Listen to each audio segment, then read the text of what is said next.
Part 1, Chapter 5. Our Advertisement Brings a Visitor. Our morning's exertions had been too much for my weak health, and I was tired out in the afternoon. After Holmes's departure for the concert, I lay down upon the sofa and endeavored to get a couple of hours' sleep. It was a useless attempt. My mind had been too much excited by all that had occurred, and the strange fancies and surmises crowded into it. Every time that I closed my eyes I saw before me the distorted, baboon-like countenance of the murdered man. So sinister was the impression which that face had produced upon me that I found it difficult to feel anything but gratitude for him who had removed its owner from the world. If ever human features bespoke vice of the most malignant type, they were certainly those of Enoch J. Drebber of Cleveland. Still, I recognized that justice must be done, and that the depravity of the victim was no condonement in the eyes of the law. The more I thought of it, the more extraordinary did my companion's hypothesis, that the man had been poisoned, appear. I remember how he had sniffed his lips, and had no doubt that he had detected something which had given rise to the idea. Then again, if not poison, what had caused the man's death, since there was neither wound nor marks of strangulation?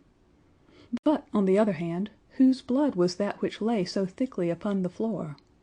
There were no signs of a struggle, nor had the victim any weapon with which he might have wounded an antagonist. As long as all these questions were unsolved, I felt that sleep would be no easy matter either for Holmes or myself. His quiet, self-confident manner convinced me that he had already formed a theory which explained all the facts, though what it was I could not for an instant conjecture. He was very late in returning, so late that I knew that the concert could not have detained him all the time. Dinner was on the table before he appeared. "It was magnificent," he said as he took his seat. "Do you remember what Darwin says about music? He claims that the power of producing and appreciating it existed among the human race long before the power of speech was arrived at. Perhaps that is why we are so subtly influenced by it. There are vague memories in our souls of those misty centuries when the world was in its childhood." "That's rather a broad idea," I remarked. "One's ideas must be as broad as nature if they are to interpret nature," he answered. "What's the matter? You're not looking quite yourself. This Brixton Road affair has upset you." "To tell the truth, it has," I said. "I ought to be more case-hardened after my Afghan experiences. I saw my own comrades hacked to pieces at my wand without losing my nerve." "I can understand. There is a mystery about this which stimulates the imagination. Where there is no imagination, there is no horror. Have you seen the evening paper?" "No." "It gives a fairly good account of the affair. It does not mention the fact that when the man was raised up, a woman's wedding ring fell upon the floor. It is just as well it does not." "Why?" "Look at this advertisement," he answered. "I had one sent to every paper this morning immediately after the affair." He threw the paper across to me, and I glanced at the place indicated. It was the first announcement in the Found column. "In Brixton Road this morning," it ran, "a plain gold wedding ring found in the roadway between the White Hart Tavern and Holland Grove. Apply Dr. Watson, 221 B, Baker Street, between 8 and 9 this evening." "Excuse my using your name," he said. "If I used my own, some of these dunderheads would recognize it and want to meddle in the affair." "That is all right," I answered. "But supposing anyone applies, I have no ring." "Oh, yes, you have," said he, handing me one. "This will do very well. It is almost a facsimile." "And who do you expect will answer this advertisement?" "Why, the man in the brown coat, our florid friend with the square toes. If he does not come himself, he will send an accomplice." "Would he not consider it as too dangerous?" "Not at all. If my view of the case is correct, and I have every reason to believe that it is, this man would rather risk anything than lose the ring. According to my notion, he dropped it while stooping over Drebber's body, and did not miss it at the time. After leaving the house, he discovered his loss and hurried back, but found the police already in possession, owing to his own folly in leaving the candle burning. He had to pretend to be drunk in order to allay the suspicions which might have been aroused by his appearance at the gate. Now put yourself in that man's place. On thinking the matter over, it must have occurred to him that it was possible that he had lost the ring in the road after leaving the house. What would he do then? He would eagerly look out for the evening papers in the hope of seeing it among the articles found. His eye, of course, would light upon this. He would be overjoyed. Why should he fear a trap? There would be no reason in his eyes why the finding of the ring should be connected with the murder. He would come. He will come. You shall see him within an hour." "And then?" I asked. "Oh, you can leave me to deal with him then. Have you any arms?" "I have my old service revolver and a few cartridges." "You had better clean it and load it. He will be a desperate man, and though I shall take him unawares, it is as well to be ready for anything." I went to my bedroom and followed his advice. When I returned with the pistol, the table had been cleared, and Holmes was engaged in his favorite occupation of scraping upon his violin. "The plot thickens," he said as I entered. "I have just had an answer to my American telegram. My view of the case is the correct one." "And that is?" I asked eagerly. "My fiddle would be the better for new strings," he remarked. "Put your pistol in your pocket. When the fellow comes, speak to him in an ordinary way. Leave the rest to me. Don't frighten him by looking at him too hard." "It is 8 o'clock now," I said, glancing at my watch.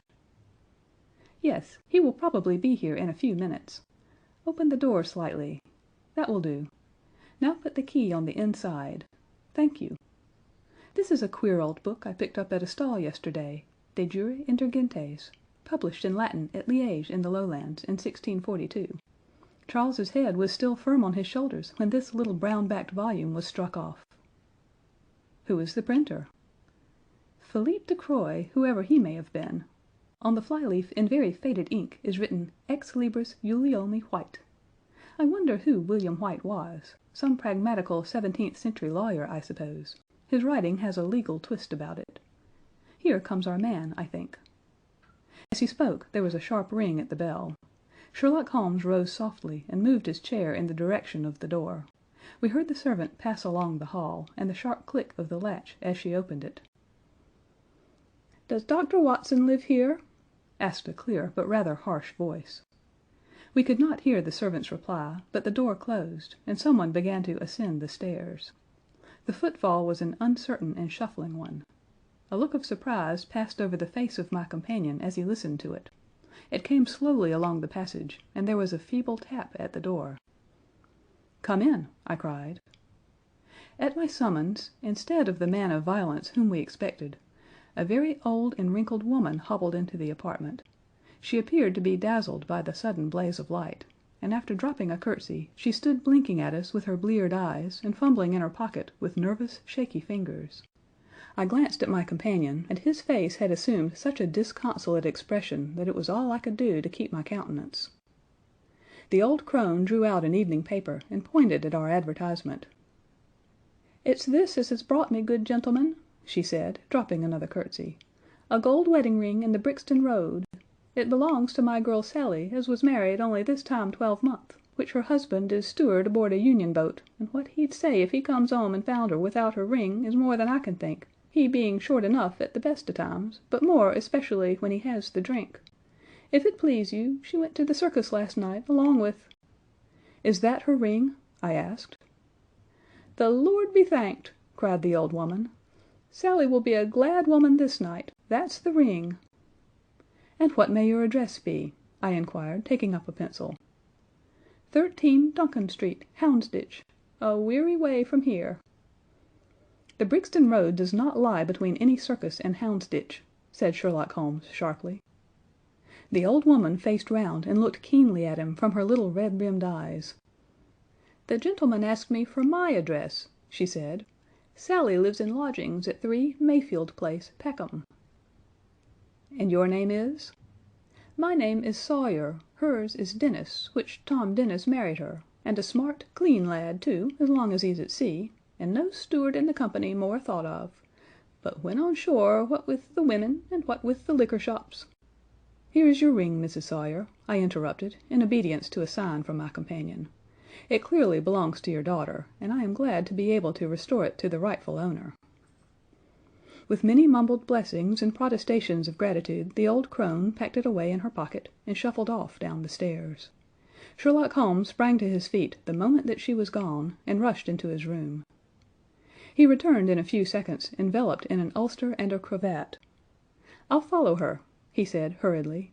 "She must be an accomplice, and will lead me to him. Wait up for me."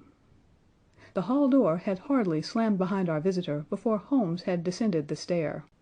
Looking through the window, I could see her walking feebly along the other side, while her pursuer dogged her some little distance behind. Either his whole theory is incorrect, I thought to myself, or else he will be led now to the heart of the mystery. There was no need for him to ask me to wait up for him, for I felt that sleep was impossible until I heard the result of his adventure. It was close upon 9 when he set out. I had no idea how long he might be, but I sat stolidly puffing at my pipe and skipping over the pages of Henri Murger's Vie de Bohème. 10 o'clock passed, and I heard the footsteps of the maid as she pattered off to bed. 11, and the more stately tread of the landlady passed my door, bound for the same destination. It was close upon 12 before I heard the sharp sound of his latchkey. The instant he entered I saw by his face that he had not been successful. Amusement and chagrin seemed to be struggling for the mastery, until the former suddenly carried the day, and he burst into a hearty laugh. "I wouldn't have the Scotland Yarders know it for the world," he cried, dropping into his chair. "I have chaffed them so much that they would never have let me hear the end of it. I can afford to laugh, because I know that I will be even with them in the long run." "What is it, then?" I asked. "Oh, I don't mind telling a story against myself. That creature had gone a little way when she began to limp and show every sign of being footsore. Presently she came to a halt and hailed a four-wheeler which was passing. I managed to be close to her so as to hear the address, but I need not have been so anxious, for she sang it out loud enough to be heard at the other side of the street. 'Drive to 13 Duncan Street, Houndsditch,' she cried. This begins to look genuine, I thought, and having seen her safely inside, I perched myself behind. That's an art which every detective should be an expert at.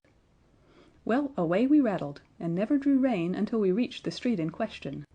I hopped off before we came to the door, and strolled down the street in an easy, lounging way. I saw the cab pull up.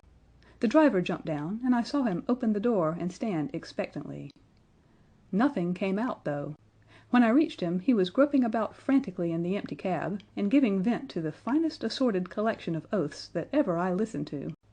There was no sign or trace of his passenger, and I fear it will be some time before he gets his fare.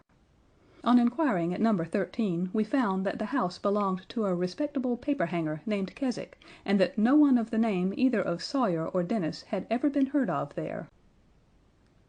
"You don't mean to say," I cried in amazement, "that that tottering, feeble old woman was able to get out of the cab while it was in motion, without either you or the driver seeing her?"